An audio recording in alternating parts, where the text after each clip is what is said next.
राजा और चुड़ैल की कहानी।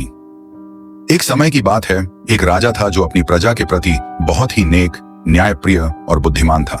लेकिन उसकी जिंदगी में एक ऐसा अजीब वाकया हुआ जिसने उसकी सोच हमेशा के लिए बदल दी। एक रात राजा शिकार के लिए जंगल में गया। शिकार के दौरान वह अपने साथियों से बिछड़ गया और अंधेरी रात में रास्ता भटक गया। चलते चलते वह एक सुनसान इलाके में पहुंचा, जहां उसे एक पुरानी और डरावनी झोपड़ी दिखाई दी। झोपड़ी से हल्की सी रोशनी आ रही थी। राजा ने झोपड़ी का दरवाजा खटखटाया। दरवाजा खुला और एक बूढ़ी औरत, जो देखने में बहुत डरावनी लग रही थी, बाहर निकली। उसकी आंखें लाल थीं और उसके बाल बिखरे हुए थे। वह चुड़ैल जैसी लग रही थी।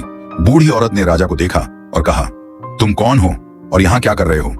राजा ने कहा, मैं रास्ता भटक गया हूँ, मुझे रात बिताने के लिए एक जगह चाहिए। बूढ़ी औरत मुस्कुराई और बोली, तुम यहाँ रुक सकते हो, लेकिन एक शर्त है, तुम्हें मेरे 3 सवालों का जवाब देना होगा।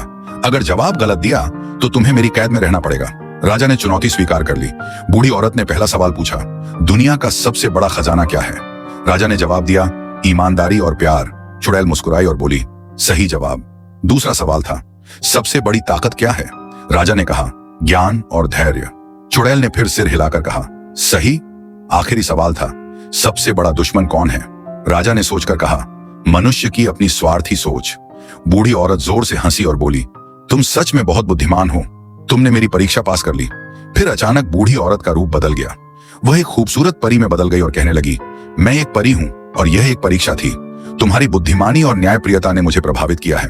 अब तुम अपनी मंजिल तक सुरक्षित पहुंच जाओगे। यह सुनकर राजा ने परी का धन्यवाद किया और अपने साथियों के पास लौट गया। इस घटना ने राजा को और भी नेक और न्यायप्रिय बना दिया।